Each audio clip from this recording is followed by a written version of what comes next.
Well, welcome to my video today, and I'm going to go through the book of Lamentations. There's a bunch of things in here that are very interesting, and I would hope that you would test them and check it out for yourself after watching this video. You can see the site I'm on at the top here, and I hope that helps. We'll just jump right into it. Here's Lamentations, chapter 1. Now, I have the Hebrew on the left side and English on the right. But what I'd like to point out today is some acrostics within this chapter. Now, Lamentations 1 here has the first word and the last letter, which is highlighted in blue. And if I go to chapter 2, the last letter of the first word is there, because this just means number 1. This means number 2. This means number 3. As you can see, 1, 2, and 3 are represented by the first letter of the Hebrew, the second letter of the Hebrew, and the third letter of the Hebrew. Now these are the acrostics in Lamentations, and it fulfills the whole alphabet in order in chapter 1, all the way down to the 22nd letter, which is here. Now the interesting aspect I was just going to show you here is the first word, the last letter, and now verse 2, the first word, the last letter. Verse 3 is the first word and the last letter, and the fourth is the first word and the last letter, which is the Hebrew word for the name of God, right there. In chapter 1, verse 1, 2, 3, and 4. The first word, the last letter of each row has the name of God. Interesting stuff. Now, as we dive in a little deeper, we'll go to the last 4 verses. And I'll start from the bottom here. Chapter 22 is we have the first letter of the Hebrew in the first word here, and then we go to the 21st verse, the last letter of the first word, and here, and here. Now, this represents a very interesting thing here. I'd like to go to my site just so I can elaborate on this a little better for you. Let's see if this is this one. No, it would be here. So here we have again chapter 1, and as you can see in my site, I've already highlighted the letters in the first 4 verses, or this is the last chapter, sorry, the last verses. And as we can see, this is the name there. I'm hoping that this appears bigger in video than what I can see in my screen. But as you can see, the name Juhi comes from the Hebrew name Jehu, and it combines the short form of the name of God, and the HU is meaning in Hebrew he. Now, I'd urge you to visit my site and read through this. There's a lot of things that I'd like to cover today, so I'm hoping that we can get through this and yeah, I do urge you to see my site. There's lots to read, and perhaps you'd be able to elaborate on some of these things and show me some stuff too. Be great. Now let's go back to Lamentations here. Now we're going to go back and look at, before I get out of chapter 1, let's go down to the verses here. This is the 16th letter of the Hebrew alphabet. And as you can see, it's in the 16th verse. And it mentions eyes here and here, all through here. Now this letter actually represents eyes. It's the ayin, which represents eyes, and it just happens to be in a verse which talks of eyes. The 17th letter of the Hebrew is here. This is Pei. Pei represents a mouth. Now, as you can see, you can go through here, and it doesn't mention mouth at all. But I want you to keep an eye on this letter, which is the 17th letter, and the 16th letter, ayin. So as we go to the second chapter, chapter 2, and we go back down to look at these particular letters. Here's the 16th verse, and it just so happens now the ayin is changed around. It's now the 17th letter in this verse, so they're actually switched around. Now, a lot of people claim that the alphabet was different in these times, but you know, you gotta keep in the idea that the first chapter holds the modern alphabet. So, you know, they could be right. You know, these are speculations. But from what I can see here is that because these two letters are switched around, these are markers within the text of chapter 2 in Lamentations. And this letter represents a mouth. And if you read the verse, all thy enemies have opened their mouths wide against thee.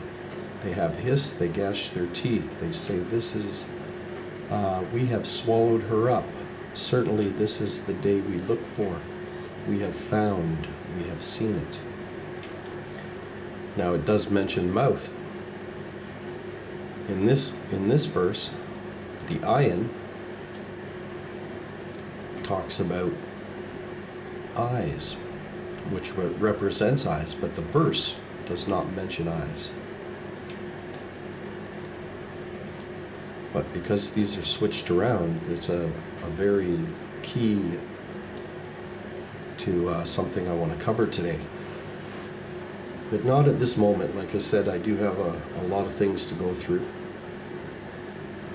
Now, if we go to chapter 3, which is acrostic, in chapter 2, I want you to understand that this is the first letter of the Hebrew, this is the second letter of the Hebrew, this is the third letter of the Hebrew. It's all in alphabetical order until you reach the 16th and 17th verse. Then the two letters are switched around. Well, it just so happens that chapter 3 does exactly the same thing. Chapter 3. But what you have to understand here is that the first three letters are first three verses, is the first letter of the Hebrew, because there's 66 verses. So to accommodate the alphabet, it would have to be multiples of 3, which it does. So the first 3 verses are the first letter. The next 3 verses is the second letter of the Hebrew, and so on. So if we go and look to see where those sit, they sit in the 46th verse, right here. And again, the 17th letter is in the 16th placement of the alphabet. So again, they're switched around because the ayin comes before the pei in the actual alphabet. But if you look here, pei meaning mouth, and all thy enemies have opened their mouths wide against thee. Interesting thing. Very interesting. Now these are markers as far as I'm concerned. And if you count from the switch in the second verse, there's 7 letters in the second chapter that come after the switch. So you count 16, 17, 18, 19, 20, 21, and 22. That's 7 letters before it ends that chapter. Which, I find very interesting because, I'm a 7's kind of guy. As you can tell by my website. Now, here's a interesting aspect too, is the ayin, when it first appears in a multiple of 3, it holds my eye is poured out, and it ceases not without any intermission, till the Lord look forth and behold from heaven. And then again, the ayin, my eyes affect my soul because of all thy daughters of thy city. Now, let's go to the 4th verse and look at the pictograms, because this is what they are. Is the letters represent certain things, and these particular letters seem to fit the pictograms within their chapters. So if we go to chapter 4 over here, and we go back down to the 16th verse, it gives you the 17th letter again. They're switched around. Now it doesn't mention mouth, but the ayin here, 17th, which is the 16th letter in the 17th verse, as for us, our eyes do fail vain help in watching, and we have watched for a nation that could not save us, or could not save. So there's a pictogram, and when you put these things together, you'll find that the first 2 pictograms fit the series of the 16th letter, and then it goes on to the 2nd verse, which is the 16th letter is the pei, and it talks of the mouth, and it goes into the 46th verse, which talks about the mouth.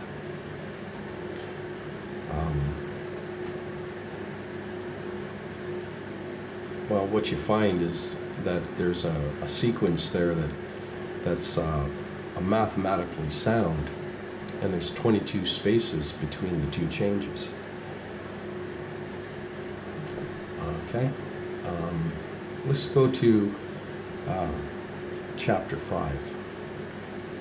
Now, chapter 5, I looked at this, and they don't call this an acrostic, because the first letter is actually the 7th letter of the Hebrew when it starts. So it's not the first. This is just a representative of 1, as you can see on the right here, 1. And then this is the 2nd letter of the Hebrew, 3rd. But they represent numbers also. So 1, 2, and 3 here. And then the verse starts, right? So we have the 7th letter that starts this. But that's not exactly what I want to show you. What I want to bring you down to is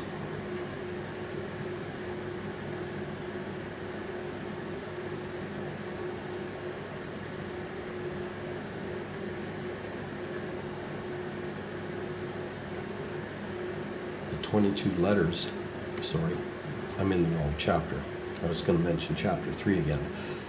But these letters that represent the 22 verses, which is the exact same as the first chapter, the second chapter, and the fourth chapter. Chapter 3 has 66 verses. And there's a thing that I was going to mention there, but let's go through here first, is that if you look at these letters and count them, and you'll see letters double up, so which means there's not 22 letters of the Hebrew alphabet. There's only 11 letters of the Hebrew alphabet. Now, let's go to this page for a minute. And here we go here. And we have the 22 letters of the Hebrew alphabet in chapter 5. Here we have the 11 letters of the acrostic, because I consider chapter 5 an acrostic. Now these are the 11 letters of the Hebrew alphabet that are in the pattern. And as I said, you can see that some of these letters double up, same as this one and this one. So the 11 letters that fulfill the 22 verses of chapter 5 are only 11 letters. Well, here's the Hebrew alphabet, 22 letters. So what we're going to do here, and this is a very interesting acrostic. It's actually known as a null cipher, but nobody's ever really tried this. So I've taken this letter, the 7th letter, and it just happens to be here in the 7th placement of the Hebrew alphabet. So what we're going to do is I'm going to go up to the color, and let's change it to red. I hope that shows up on the video. So here's the 2nd letter. So we're going to find that one, and it just happens to be, oh, here, sorry. So we'll change that to red. And then we'll go to the 3rd. And what's going to happen is these letters are going to show up all in their placement. So I'll just try to do this as fast as I can. There's this one. That's here.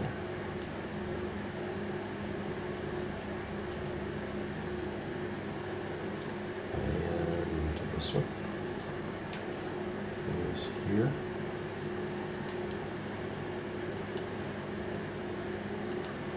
Now this is going to be quite something when you see what this is going to say in the Hebrew. This, and this letter's already covered because it's doubled up twice, so we've already covered that one here. And we'll go to the next one, and that would be right here. And highlight that red. Now I can tell you that right here is Father. These two letters together is Father. But we'll keep going. I guess I'm here. Now this is the 3rd time that this letter particularly showed up, so we don't have to highlight it twice. There's this letter, which is already highlighted because it shows up twice. The sheen is right here. We'll highlight that. And then we'll go on. And this letter is actually already representative, already highlighted red. It's mentioned twice. Here's the seventh letter again. It's already highlighted. Here's the sheen. It's already highlighted here. And this letter is already highlighted. It's already called for. Here's the ion, which is already called for, I believe. Yep, right here. And it's represented twice beside each other. And now we have this letter, which is already called for. And here's a new letter. And that's right here. So we'll highlight that red. And here's a new letter, which is right here. Oh, that's not it. They all almost look the same, so you've got to be careful here. So here it is. And the last letter is right here. Now these are represented as in order to chapter 5. These are the first letter of the Hebrew alphabet, or the first letter of each verse of the 5th chapter. So there's 22 of them, but like I said, they double up, triple up sometimes. But once you covered it, oh, I didn't turn it red. Here you go. There, that's red. Now we have these two, these two together. And then we have a spacing. And now this letter is by itself. It has a space. This letter shows up. There's a spacing. And now this here is all one word. There. And then there's a space, and then the ion, and then there's a space, and then there's the sheen. So what we end up with is this.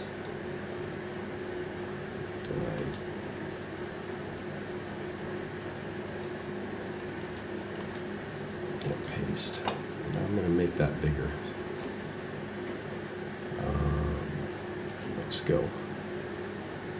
Let's go large here. So here's the letters, and as you can see, the first two letters are here together. Then there's a space, the next letter, space, next letter, space, and then here's that word here. And then there's a space, and then the ion with a space, and the sheen. So I'm going to highlight this and copy it,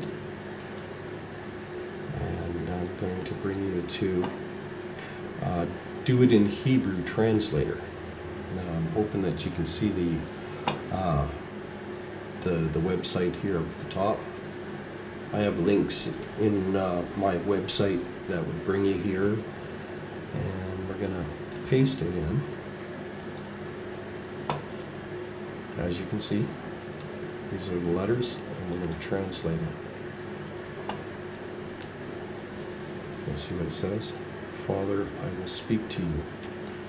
Now, if you click it again, there's actually two readings from this one reading. Now click it again. It should read it soon here. There. Father, I will give you a gift. Now that's a interesting acrostic. It's a bit of a task, but I wanted you to show and see it and realize the kind of things that I do with on acrostics in the Bible. I also do counting, scriptures, chapter verses, Now, I know a lot of you will say that there's no chapter and verses when the Bible was first created. I understand that. I've heard that so many times, and I understand that very well. I've done my research on a number of people that have put different books in chapter and verses, and I understand that this has been a process since the 12th century. Is Stephen Langdon, who placed the chapters, and then later on the verses were added by another person. But there's documented ideas too that Stephen Langdon actually used 7 letters while he was producing these chapters within the scriptures in the 12th century. And he did it with the Lex. He put the Catholic Bible in chapter and verses, and these chapter and verses are what we use within our modern Bibles today. So he's credited for this. But what these 7 letters were doing was placed in the margins. And nobody really understood why these were in the margins until we did a reconstruction of the chapter and verses, and I noticed that there were certain chapters with certain verses that only had 7 books. Now I'll go into a little more detail in that. I know it's a little hard to grasp right away, but yeah, I wanted to show you this acrostic here. This is a very interesting. Father, I will give you a gift. And the second reading, Father, I will speak with you. In the same spacing of Lamentations, 11 letters. 1, 2, 3, 4, 5, 6, 7, 8, 9, 10, 11. And these are the only letters used in the 5th chapter of Lamentations. So, yeah. Now, chapter 33, or chapter 3, verse 33, is a very interesting acrostic also. And we'll go here, down to the 33rd verse in chapter 3. Oh, I passed it here. Here we go. Here it is. Now this first part is an actual numbers, which represents 33. This is how they count it in Hebrew. So the verse starts here. And as you can see, that if we look at the last letters here, well, we seem to have this letter, and then the third word, or the third word, and then the next letter is here, and then the last letter again here, and then the last letter here. Well, we have an acrostic that is actually backwards, but what you get is the name of God. Again, in the Hebrew, four letters here in the 33rd verse. Now, what I'd like to point out, for you do not afflict willingly nor grieve the children of men. Very powerful statement. Now, the 33rd verse, if we were to count these, like I said, I'll go back here, because I believe I covered it here. I wanted to share it. It's here. Lamentations 3, verse 33. Now, in looking at Lamentations 3 chapter, there's 66 verses. But when you start at the first chapter, there are 22 verses. So we're going to add these together. And when you get to the second chapter, there's 22 verses. Maybe I should have put an S on there, but anyway. And when you get up to the 33rd verse and you add these together, 22 and 22 is 44. Add 33, and that's the 77th verse when you add them together. Now the interesting part too is if you count them backwards, if you count the verses backwards from the last chapter, chapter 5, it has 22 verses. Chapter 4 has 22 verses. And when you count it backwards, it makes the 34th verse the 77th if you add them together and count them backwards. So there is no middle verse in Lamentations. But the interesting thing here is I thought, well, what's the word trying to say? What was Jeremiah trying to convey? What was the Lord through Jeremiah trying to convey? Now, if you look at chapter 3, in all the books of the Bible, you'll find many of them. But when you start looking at chapter 3 with verse 33 and 34 and 35, you'll understand that there's only 7 books that hold that chapter 3 with their verses 33, 34, and 35. Excuse me. Now, I hope you understand that, because that's going to open a structure within the Bible that I really would like you to understand. Now, this is in my opinion, it's a hidden mathematical structure within the Word of God, and it's very interesting and powerful. Now, these are the books here. There's only 7 books, as you can see, chapter 3, verses 33, 34, and 35.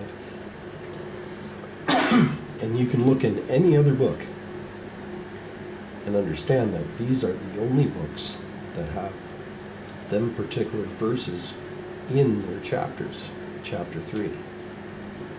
You can look in any other book and you will not find them. Just those ones. And I do ask, do you understand the structure?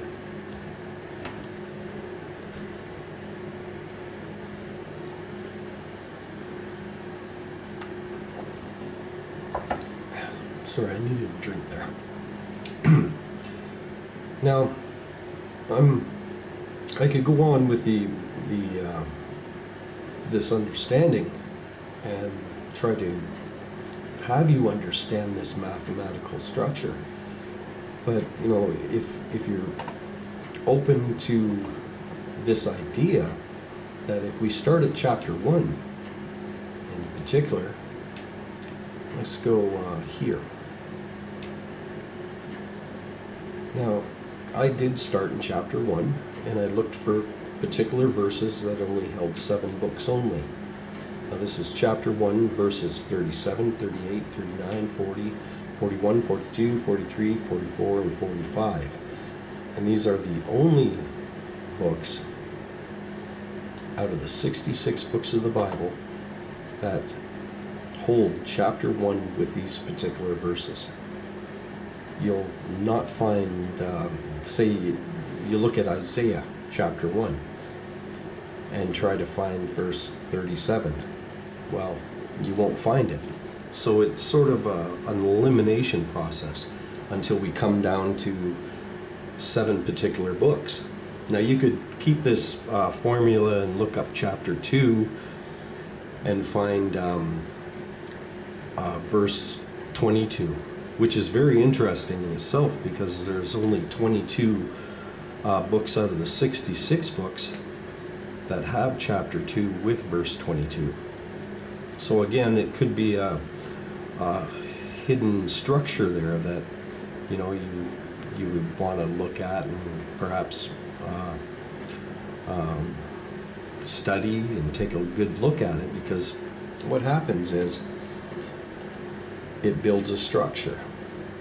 Now, because I've went with 7 books, because you know 7s are very prominent in the Bible, and it means a lot.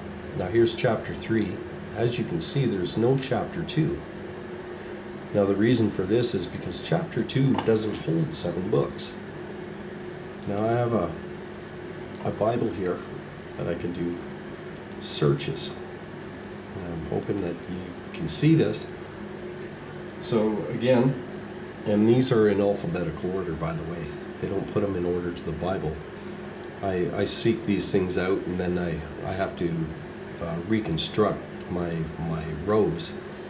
So if we look at chapter 2, say with verse 33. Well, that's chapter 3, verse 3. Problems with my keyboard. Now there's 10 topics found here.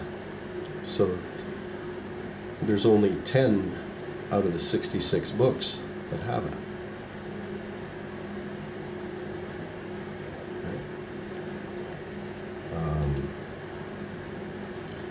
Actually, let's look at chapter 2, verse 22.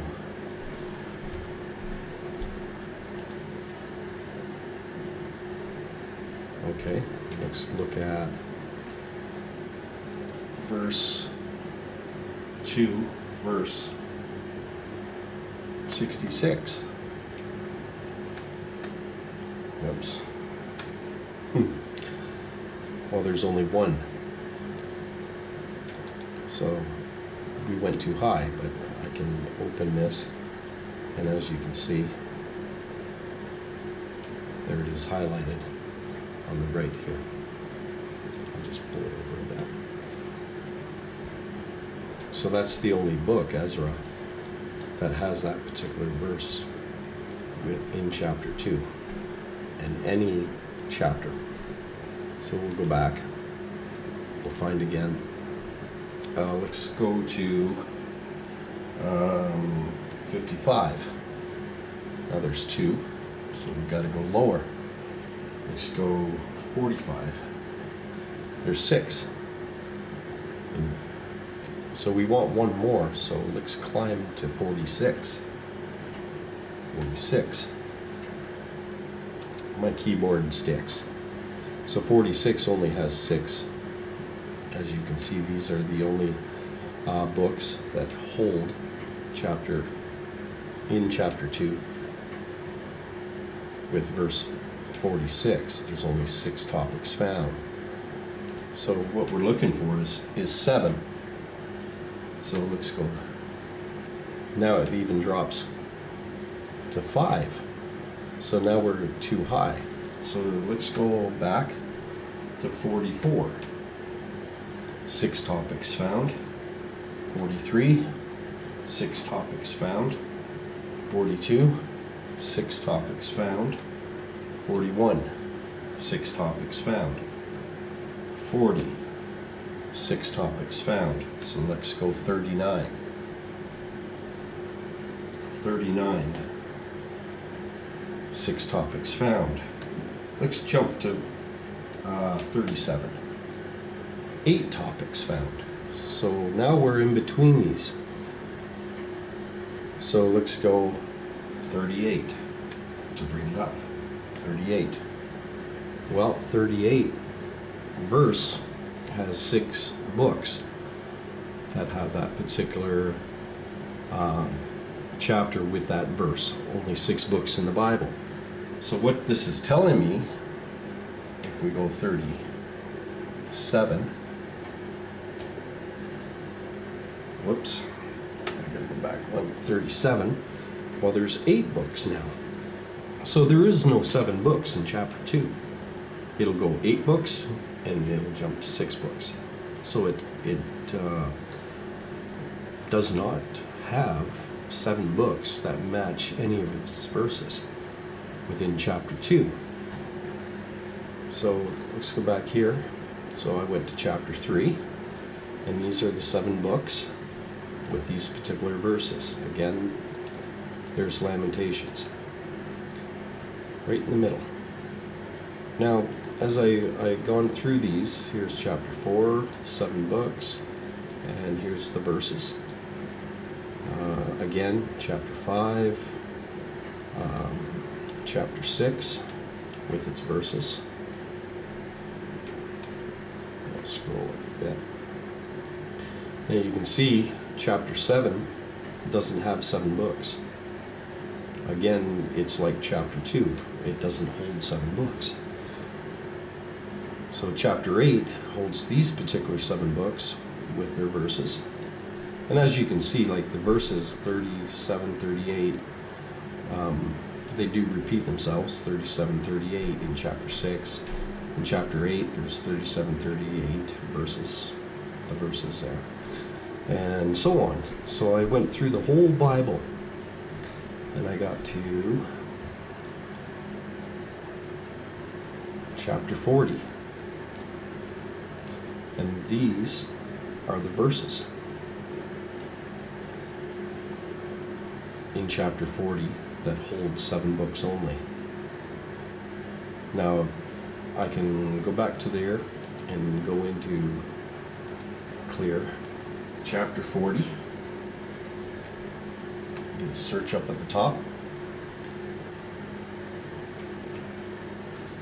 And we'll go chapter 40, verse 1. Now, as you can see down here at the bottom, 7 topics found. These 7 books here are what you're going to find within the structure in order of the Bible.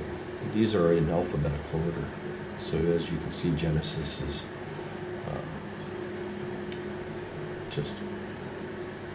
they're mixed up. So it may confuse you, but remember when I did the pattern, I put them all in order. Genesis, Exodus, Job, when these books show up. After chapter 40, if we go back to this, I just want to show you. Chapter 41. Right? 2 little dots there. And there's only 6 topics found, and I haven't even put in a verse yet. So let's just go verse 1. Well, there's only 6 books within the Bible in chapter 41 that have verse 1. So, we could go on. Here's chapter 10, 6, and we can keep going. And then you see when it gets to 14, it even drops lower. So there is no chapter, 7 books within the Bible in chapter 41. So it stops there. Now 40 is a very prominent number, and it stops at 40. 40 days is very, very prominent in the Bible. 40 has an idea of what it means within the Bible. I'm not going to dictate that stuff to you, but numbers do mean particular things within the Bible. I want to point out, just as we're here, that as you can see, when chapter 37 comes up with these 7 books, and the verses 1 all the way to 21. But keep your eye on the books themselves, because if you go to the chapter 38, all the books are the same except the chapters changed. And it has 1 extra verse, 22. And then 39, well, the exact same books are there again with 8 verses. And then even chapter 40 holds the exact same. So the last 4 rows of this pattern, or structure, whatever you'd like to call it, I call it the 7s pattern, holds the same books except the chapters changed, and verses are represented with the chapters. But as you can see, there's particular books here that are red. Now this is because, well, this is the first time these books ever showed up in the pattern. So the whole first row, or chapter 1, is highlighted because that's the first time they show up. Now you can see Numbers is here, but when you get into the second row, but it's the third chapter because there's no 7 books in chapter 2. I had to skip that. Can't add it if it's not there. You'll see that Numbers is already called for. So I didn't highlight it. And this is the first time these particular books show up. Like in chapter 3, Lamentations shows up 1. And then let me say that Lamentations here is the only time it shows up in the pattern. It doesn't repeat itself. Whereas the book of Mark shows up here, and it shows up here, and again here. You'll see these books recall themselves. So as I was going and highlighting these, in another video I point out that there's a structure here, from here, here, and here, to here, and to here. Well, that's a triangle, an inverted triangle, which does have symbolic meaning. I'm not going to go into those things at this moment, but I want to point this out, that there is a triangle here that could have a specific meaning. Now, in looking at these books of the triangle, you'll notice that they're all Old Testament books except for one, Mark 1. And if we go to Mark 1,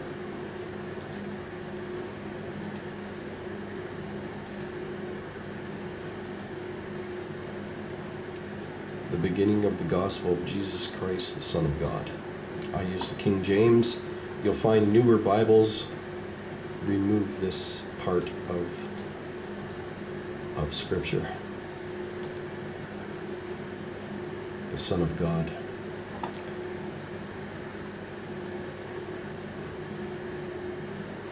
That's sad.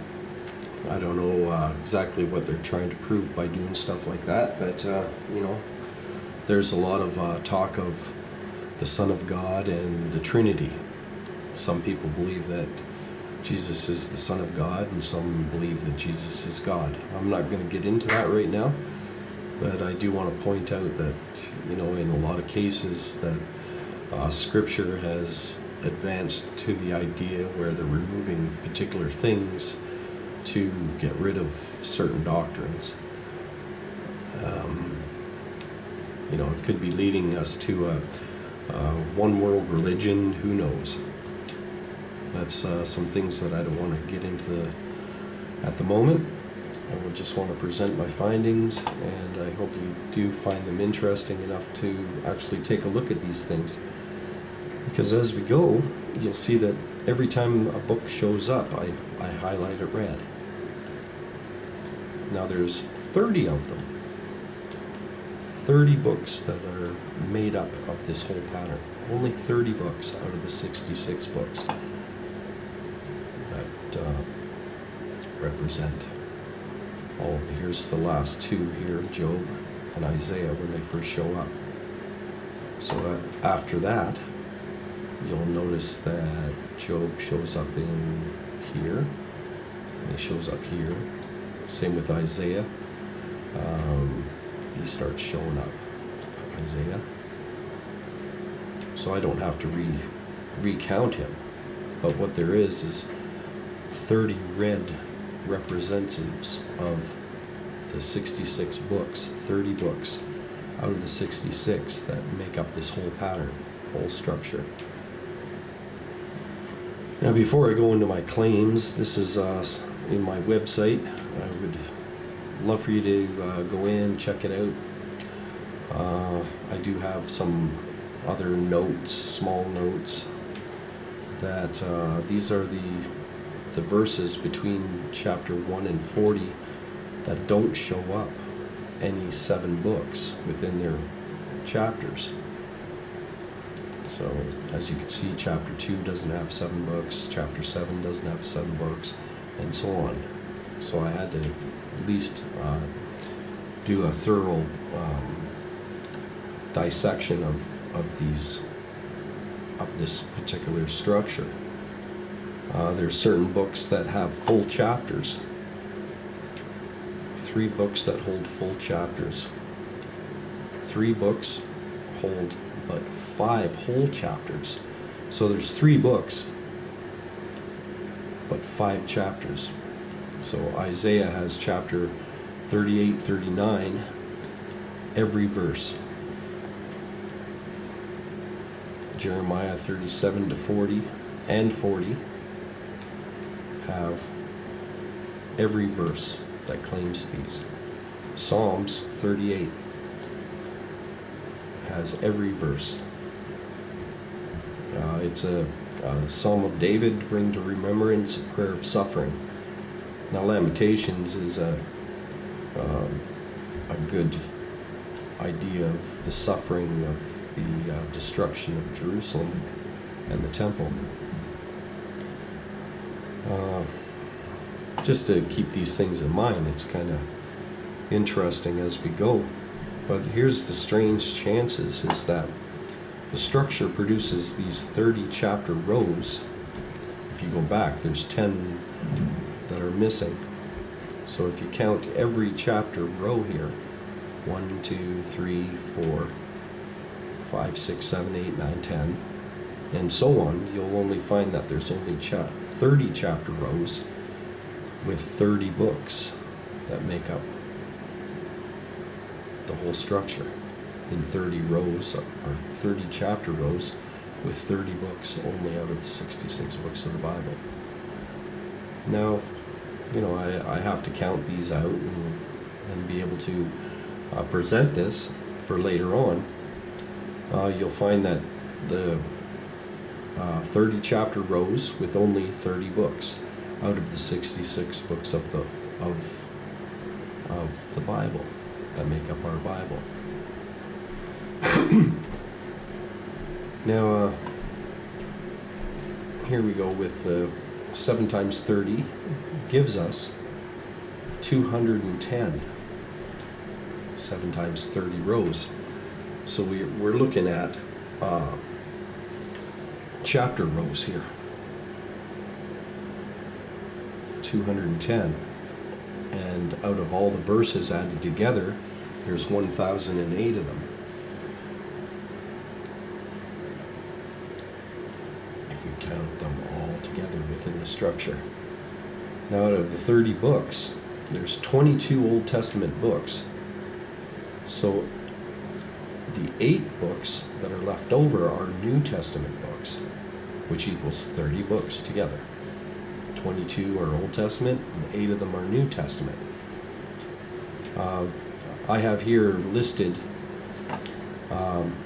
only the 30 books that make up the whole pattern. So here's the 22 books, and here's the 8 books. Now, the interesting part here is that out of the 22 books, the first 7 books line up perfectly before it skips the book of Ruth, because the book of Ruth is not within the pattern. It doesn't hold a space with any of the chapters and verses. So it's not even counted. It sort of just skips it, right? And then it carries on with the rest of the 22 books.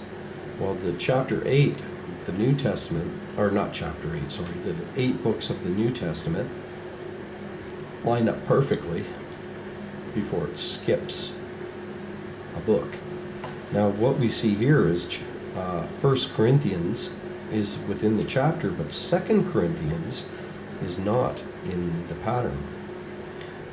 But what it does, it skips not only 2 Corinthians, but Galatians. So if we count Corinthians as one, because at one time they were combined as one book. It was later on that they were separated into 1st and 2nd Corinthians. If that was the case, the pattern does hold its integrity before that separation of 1st Corinthians, 2nd Corinthians, because it skips the book of Galatians and then goes on to Ephesians. Now you can write these down and highlight them in the Bible, and you'll find that it skips certain books. Now the interesting thing is the 22 books, when I put them in order to the Bible, here, I'll just skip to that part here. These are the following list that presents the 22 books that are only found within the sevens pattern, within the structure. So I want you to note that there's 4 out of 5 books that skips when you put these 22 books in order to the Bible. So as you can see, the first 7 books line up perfectly before it skips the book of Ruth, which is the 8th book of the Bible, Ruth. So what I did was I've given that the 8th letter of the Hebrew to Ruth. So because she's the 8th book of the Bible, she gets the 8th letter of the Hebrew. And then it goes on with the rest of these 22 books. These are all in the pattern. And then the 17th book, which is Esther, is not in the pattern. It skips her. But as you can see, I have Meligot books, because what I'm pointing out here is that the book of Ruth in Jewish tradition is called a Megillah, which is one of the 5 scrolls in Jewish tradition. You can look these things up. Ruth and Esther it skips. And again, she's a Megillah book, the 17th book of the Bible, giving the 17th letter of the Hebrew, which is the Pei. Now these 3 books are in the pattern, and they're also part of the poetic books in Jewish tradition. Ecclesiastics, the 21st book of the Bible, Ecclesiastics, and the 22nd, which matches the 22 letters of the Hebrew perfectly. King Solomon's Songs of Songs are not in the pattern, but they are part of the Meligoth books. Now, I think we're onto something here. This is why I really started pursuing these. So given the 21st letter of the Hebrew, which makes sense, and then King Solomon being the 22nd book and being skipped in the pattern before carrying on with the rest of the books, or the last of the 4 books of the 22 books, but skipping the Megillah. Both of these are Megillah books, part of the 5 scrolls. Lamentations is actually one of the 5 scrolls, but Lamentations shows up in the pattern only one time in chapter 3, verses 33, 34, and 35.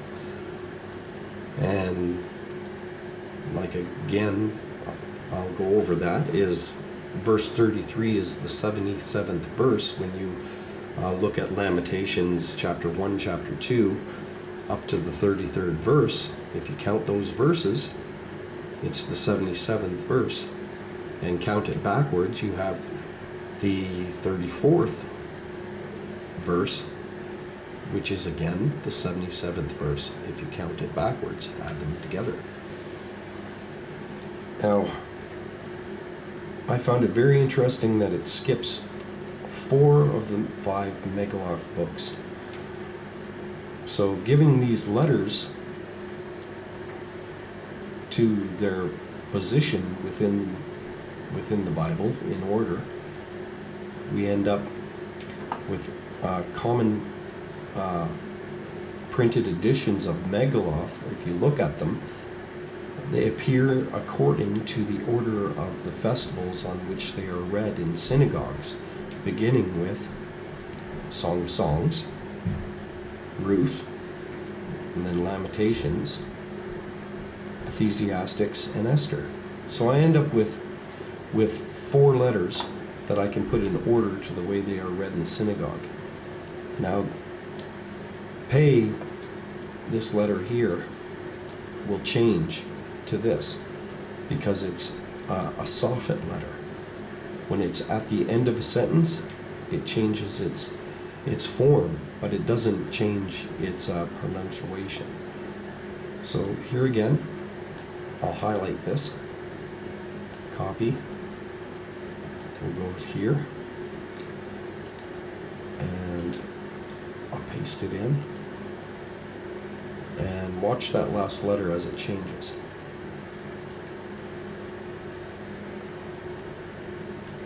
Oh, it doesn't want to even, internet's acting up. I'm sorry, guys. Here, I'll cut. I'll go back here. I'll open a new one, as long as it lets me. Things always seem to happen when you're trying to present something that's very sceneful. It's like somebody doesn't want us to see this stuff. Let's see, try it again. Perhaps, maybe I'll just close this and see. There we go. All right. Now again, this is do it in Hebrew, translate. I like to go standard. Israel standard. Paste. There's the 4 letters in order they are read in the synagogue from this pattern. So now I translate it, and there's what it says. And if I scroll down, you see the bin translation down here, will be revealed. Now isn't that just the strangest a coincidence? Or is it a coincidence? Or is this relaying something that perhaps we should all be concerned about and looking at? Like, you know, when I started doing these things and looking at them, I practically fell off my chair when I seen this. It's like, what's the chances of this pattern being produced from the book of Lamentations, the 77th verse, and then keeping that mathematical structure and going through all the chapters of the Bible, end up with a particular amount of certain chapters, 30 of them, with only 30 books that have particular things that come up as this. Like, what's the chances of these things happening? And this is only a small fraction of what I'd like to show you in this video. I don't know how much time you got, or if I'm actually boring you or anything. But if I'm not boring you, you know, give me a thumbs up and share it with somebody that you presume would like to take a look at this video, because, you know, I'm only one guy, and if we all put our heads into this, and I know there's some very smart cookies out there, so, you know, do understand, like, I'm presenting this and I'm not making any money on this. I'm trying to share it with a particular amount of people that can understand these things, come to understand these things, and you know, rightfully dividing the Word of God. You know, I don't believe that I'm inserting anything into these things, except there is one thing that I want to show you that is very interesting too.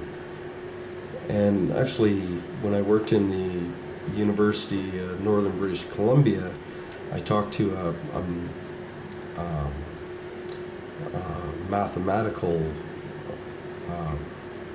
mathematics major. He's a young guy and quite smart. And I showed him this pattern because the mathematics that this presents is very interesting. And he pointed out that, well, the numbers would add up to a formula of a positive and negative 7. And he says, well, you know, if you take this number and take 1 from it and move it over, as I'm going to show you here, within the 210 book chapters, 7 times 30 is 210. Well, it just so happens that 153 are Old Testament books. You see that? 153 are Old Testament books. And 57, the remainder of, are New Testament books. Now, 153 fish in the net in John 21 is the only time that 153 is mentioned within the Word of God, within the Bible itself. 153 are the fish in the net. And Jesus said to cast the net on the other side. And when this mathematical guy looked at this and looked at the numbers, he said, well, that's a positive 7 and that's a negative 7.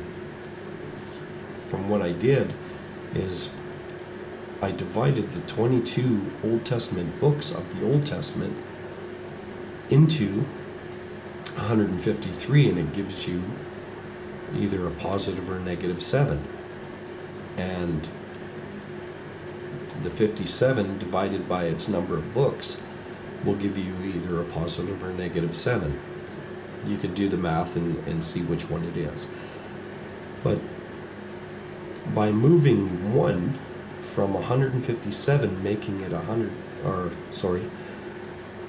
moving 1 from 57, making it 56, New Testament, you now have 154 Old Testament and 56 New Testament. You understand that? We moved that 7 over to the 153, make it at 154. Now, you divide it by its 22 Old Testament books, the Old Testament, to 154, you'll see that it equals 7. And if you take the New Testament books, the 8 New Testament books, and divide that by its chapters, into its chapters of the New Testament, 56, it equals 7. Now I find it, like I say here, I find it hard to believe it's by chance. Considering that this pattern is based on 7s and it produces this to the idea of the 153 fish in the net, and Jesus said, cast your net on the other side. And I sort of got that feeling like, is this a puzzle of the 153 that's been integrated within this pattern? Like, because moving 1 over is like casting my net on the other side. Now, you know, I'll leave it up to you to discern and come to understand this, and it's very testable. You can test it. You know, it does take a time to count these things, But as you can see back here, on every verse, you can see that there's 16, so, and 7 books. So the 16 times 7 is 112. I did the math here. So all you have to do is really add 112 to this one. 8 times 7 is 56, because there's 8 verses to its books is 56 verses within that structure. So you just keep adding these together and you'll understand that there's 1008 verses once you add them all together. So I did particulars on some of the aspects of the math. As for the chapters, you'd have to go 7 times, well, there's 7 chapters, one to each book, and then you'd have to add another 7 chapters, one to each book. So 7 times 30 rows is 210. Well, 153 of them, you'd have to go through it and count it all out. I know it's a lot of work, but you'll come to find that mathematical structure is quite sound within this pattern. Now, 1008, and I do keep this to myself, but what I do want to show here is that here in a calculator we have 144,000, right? And let's divide that. 1008 verses equals, well, you get a decimal there.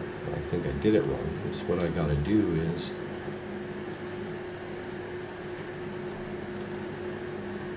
(1,008) divided 144,000 equals 0.07. Isn't that strange? Now, I don't know if that's just a coincidence, but because this pattern is based on 7s, I find it very hard to believe that this would actually pull up a number like that. And as far as I understand, that's the closest decimal you can get to the number 7 within this mathematical structure. It's from what I was told anyway. Whether I'm wrong or not, I'm not a mathematical genius or anything, but I know that there's people out there that do have the wits, and I believe that the mathematical structure of this particular pattern should be maybe sought, and I know there's people out there that have the brains and know-how to come to conclude these things. And I would really love to sit back one day and read read something that somebody wrote, or findings that other people have found, because I am getting up there in age, and if I don't share this now, it's something that's going to be lost, put on the back burner, because people don't seem to really come to care about these kind of studies, and I'm not taking away from what Christ has done for us on the cross, and the salvation of his blood, and what he's done for me and everyone. Cleanse us of our sins, and the resurrection. I don't take any of that away. I love the Word, I love God, and I strive for the mark, just like everybody else in this world. But at the same time, I am getting up there in age, And I want people to be able to take a look at this and carry it farther. I know there's deeper things within this.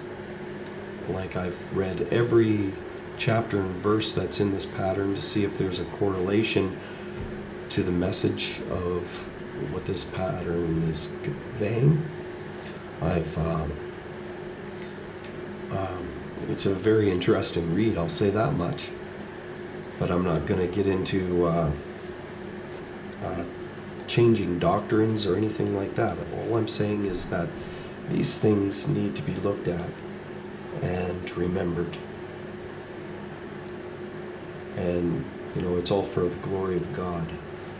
And I'm not out to get rich. I'm sharing this freely, and I have been since 2006 when the Lord gave it to me. And, if we can go on here, this is the 253, this is the mathematics that equals 7 that I just went through. Again, this is the Melagot books. You can do the research on this. Visit my site, take a read through, and these particular things come up where, will be revealed. Here's in my site that you can click on this and it'll open do it in Hebrew. And again, there's the letters in order to the way they're read in the synagogue, and revealed and will be revealed in the Bing. Now, moving on, here's a little bit of history, and I ask, 4 out of 5 of Melagot, why not Lamentations? Lamentations, I explained the verses 33, 34, and 35, and it's a key to opening the pattern. The 77th verse, already covered this stuff, acrostics within there. I know there's people out there that understand these things, and I hope that this reaches somebody. Now, I did notice in chapter 3, verses 33, 34, and 35, we end up with these particular letters here. I don't know if you can really see them on the video, and I'm hoping you can. And when you look at this order here, copy, and we'll go back to Hebrew, translator, paste, translator, to you. See that? To about. Now I'm not even sure what the Bing's coming up with here. But here it says to you, which is, will be revealed to you. Is this what it's conveying? I'm not exactly sure, but yeah, it's interesting. That's verses 33, 34, and 35 in chapter 3 of Lamentations. The acrostic says to you.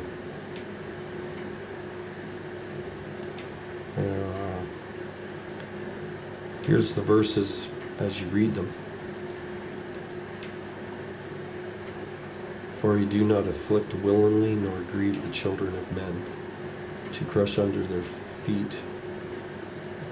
his feet all the prisoners of the earth, to turn aside the right of a man before the face of the Most High. Well, we have to understand that Lamentations is a piece of history and a laminate of the destruction in the eyes of Jeremiah. So perhaps are we looking at something that's trying to be conveyed to us about an end time destruction? Because, from the things I see on the internet anymore, on YouTube, people talking about the rapture and all kinds of end time prophecies being fulfilled, you know. Yeah, it just makes me think. I don't know how you guys feel about it, but when I read something like this, not wanting to afflict or willing to grieve the children of men, it just reminds me of John 3:16, you know? So loved the world that he gave his only begotten Son, that none of us shall perish but have everlasting life. You know, there's verses in the Bible that talk about world without end. You know, if you look up that phrase in the Bible, you'll find two particular verses, world without end. I tend to use the King James because, you know, a lot of the changes in the newer versions are many. So anyway, Lamentations, 22 verses. I go through the acrostics on my site. It talks about leaving 7 letters left behind after the change, which is interesting because if you count 16 where that change occurs from the pei and the ayin, the 2 letters, the pei, the 17th letter, and the 16th letter seems to be markers for me. And the change at the 16, if you count 16, 17, 18, 19, 20, 21, 22. And that's the end of that verse. Well, that's 7 letters left over. It gives us something to think about, but I'm going to lay it on the table there. The fact that these things are come from the word, a Sumeric word meaning mouth. The pei means mouth. And the 2 places where the pei is represented in the chapters talk about opening their mouths against us. Now, I go through a bit of study of acrostics and you know, where the word comes from, the French and the Latin.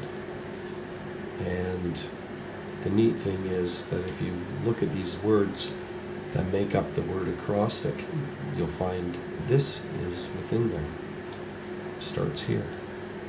And this means verse. You see that? Verse. Verse. And this is the Greek acrostics. From the ancient Greek, here, meaning highest or topmost.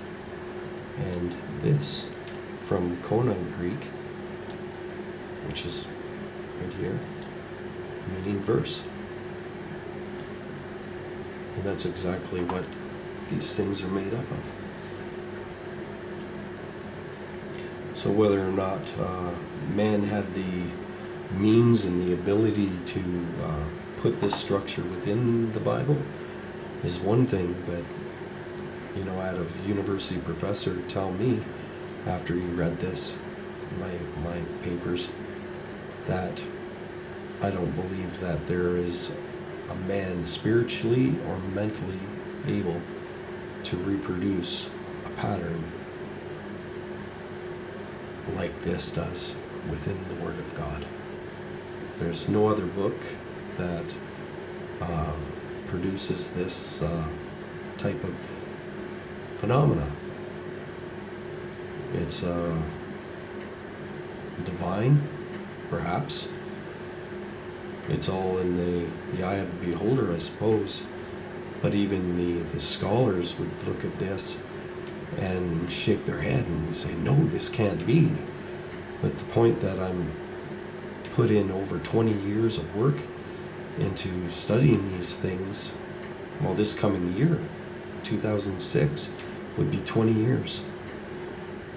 And, I don't believe that it's had enough recognition to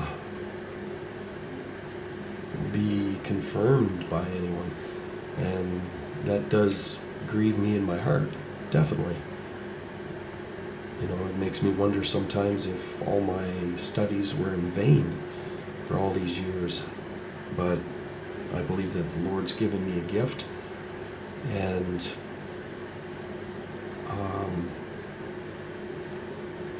who else am I to share it with?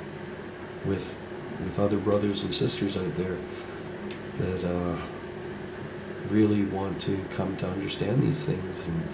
And even if you're not in Christ and you have the know-how and you can see that, there's a relayed hidden structure within the Bible that should be sought, and you have the means of mathematics, or if you have the means of understanding acrostics, literature, doctrines, to see if these things are lining up, and be able to share with others these things. Because, like I said, I'm getting up there in age, and I don't want this to die. This is a powerful living aspect of the Word of God, and I know it goes beyond words, but the point that it's there is, a phenomenon that should be looked at, no matter who you are. Now, I'll move on now. I know I'm spewing or perhaps even preaching, but here's something that I looked at too. Was it within the pattern? There's 22 Hebrew, 22 Old Testament books. When they first show up in the Bible, marked in red. Now, we went through them, but here I actually removed the New Testament books to actually show you something here. Now, here's Old Testament books, and as you can see, the book of Mark is missing, so it doesn't form the triangle. I only want the Old Testament books. So here they are when they first show up. Now these two are in the pattern. You can go back and look. They're in the same line, chapter, when they first show up. But what I want you to realize is here, 2 Kings 4 is the only New Testament or Old Testament book that shows up for the first time in its row. See, these ones are already called for. Demetri is here. That's up here. That one's already called for. So I didn't need to highlight them. But this is one in its own row. So I counted it. 1. And there's 2 in its own row. 3 in its own row. 4 in its own row. 5 in its own row. 6 in its own row. And 7 in its own row. And the last time the last of the 22 Old Testament books are here, which share a row, so I didn't count them. But there's 7 of them by themselves. So what I did was I wrote them down in order of the Bible, went back to the pattern, and found out what verses are being shared here. So I wrote the verses down beside their book, and I ended up with this here. As you can see, Genesis, and you go back to the pattern and look up which verse it has. Well, it's verse 31. And what it's doing is forms a triangle here. Now these two could go here in this row, which would complete complete a solid triangle because 37 could go here. Now, this is speculation, but it does form a triangle. And it also forms a mirrored cross, if you look at that. If you hold a mirror right here, and these 2 verses are on this side, these 3 verses are on this side, and then it skips here, and 37 could go here, which is a 3-barred cross in a lot of sense, but there is a cross of Kosovo, which, because I looked up the number 37, and it seems to be, I don't know if it's a number of symbolism to the idea of an angel number or what they represent, but the idea of if it was an angel, then there's a excuse me, I need a drink. Tim Hortons. But anyway, that would make it a double bar cross with the angel carrying it, because it was presented in the history of the cross of Kosovo. If you read it, there's a miracle that's involved in it. And this comes from the First Crusade of 1099, which the Templars captured it back from the Moors. So the holy city and the wars that went on. Well, I guess they lost this cross, and they ended up capturing it back.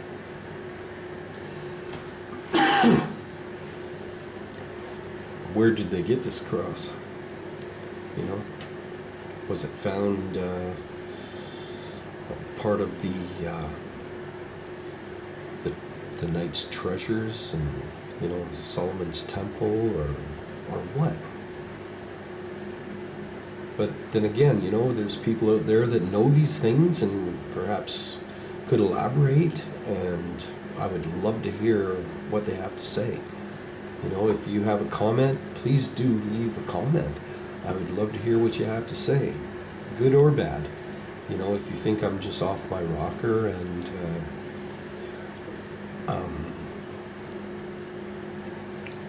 following a dead dog, well, you're welcome to your opinion, but I believe it's a blessing.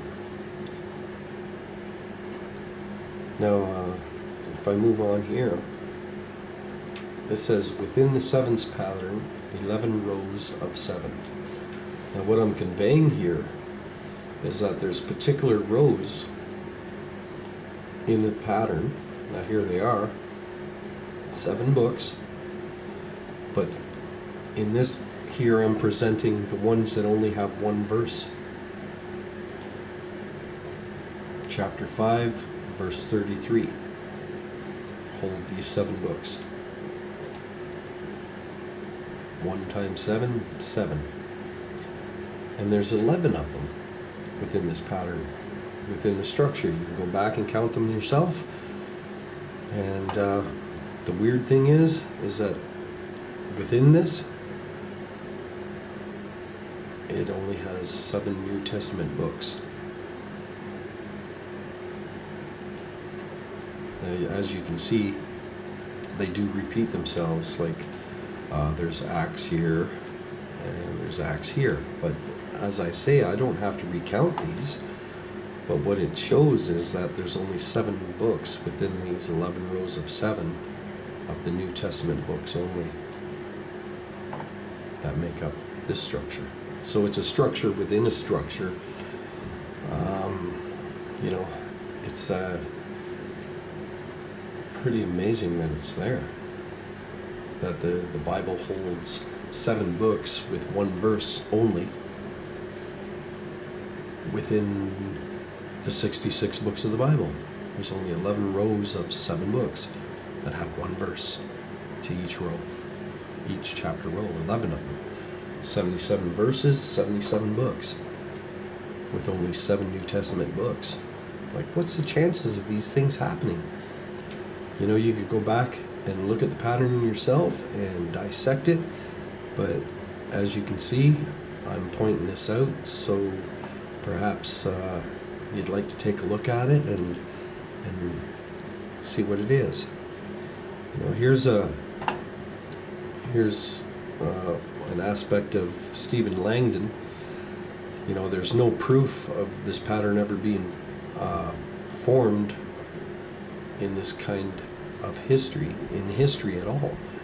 There's nobody claiming it, nobody saying that this is there. This is, you know, a discovery that the Lord gave me, and, you know, I'm not lifting myself up to be anybody special. I just, you know, want to have people come to look at it and really understand it.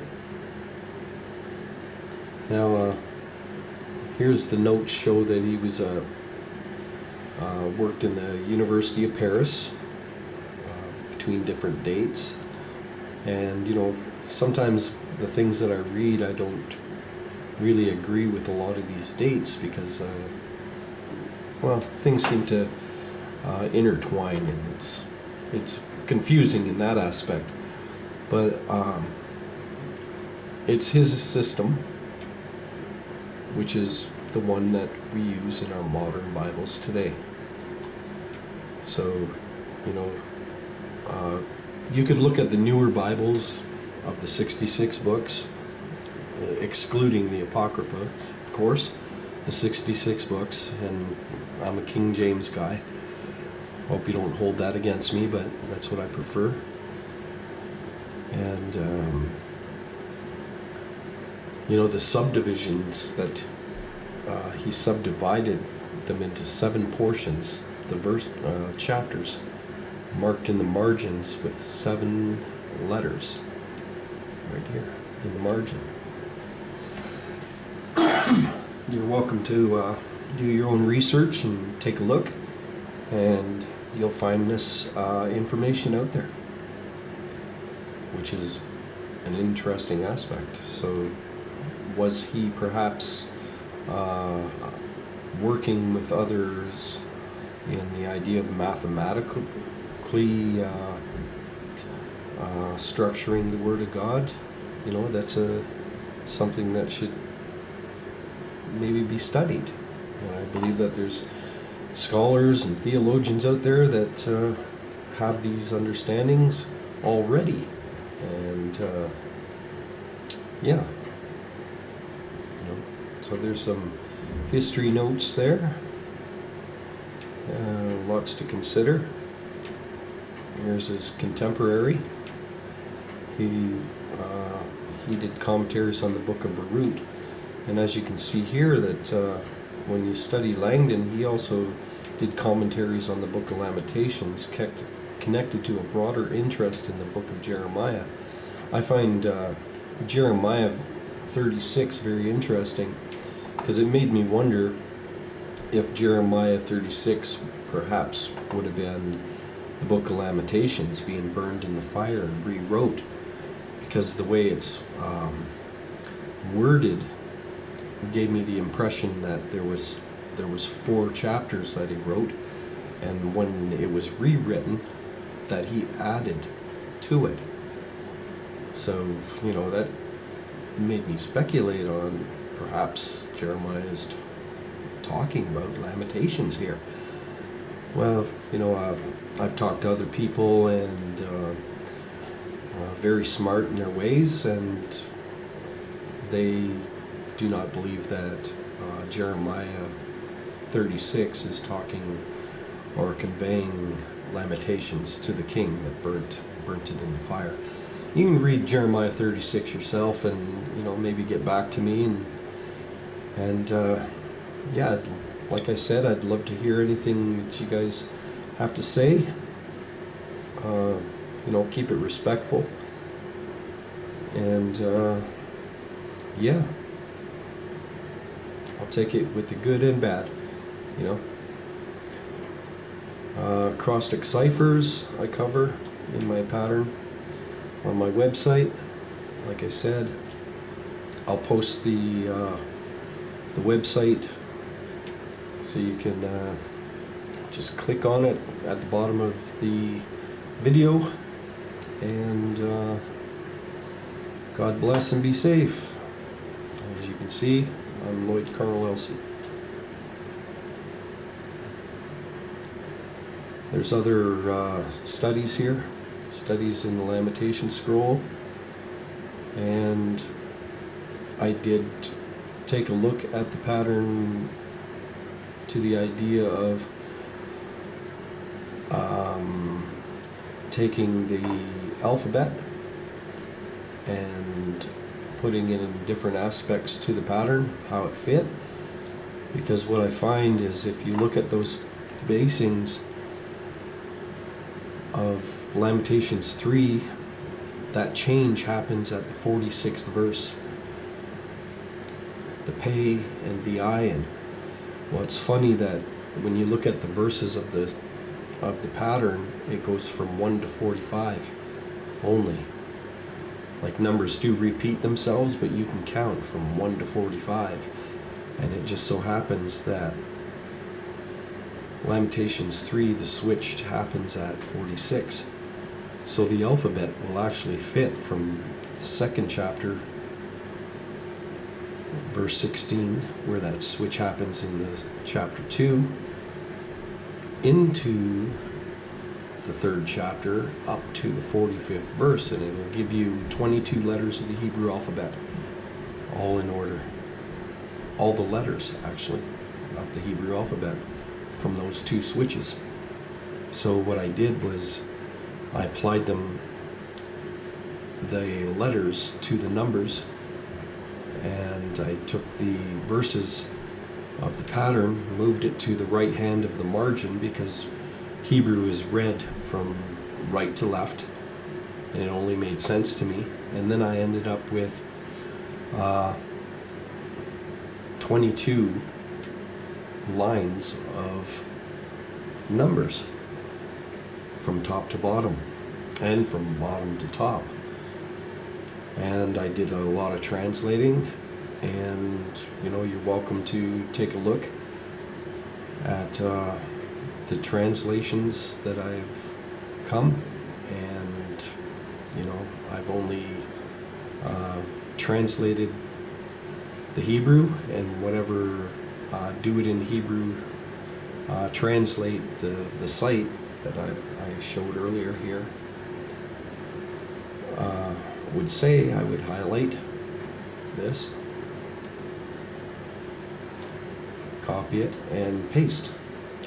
So a lot of the translations you'll see that I've done over the years is what this thing was telling me, and I found it very revealing, and other people that have read it have taken a look, and they seem to agree, like this is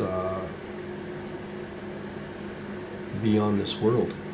It's something that I could not reproduce, and it just seems that I'm only pointing my finger at it so others can come to understand these things and perhaps come to a higher conclusion of what the Lord is really coming out to try to tell us in these times.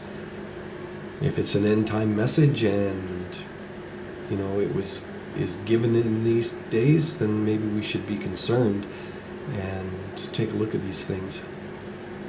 And again, I'm not saying I'm a prophet, I'm not saying I'm anything special. I'm just an ordinary guy like everybody else, trying to get along in this world. And I know that there's people out there that can really relate to that. We're all in this together. So again, God bless, and I really do hope you enjoy the video, and sorry if I bored you, but yeah, thanks for your time, guys. God bless.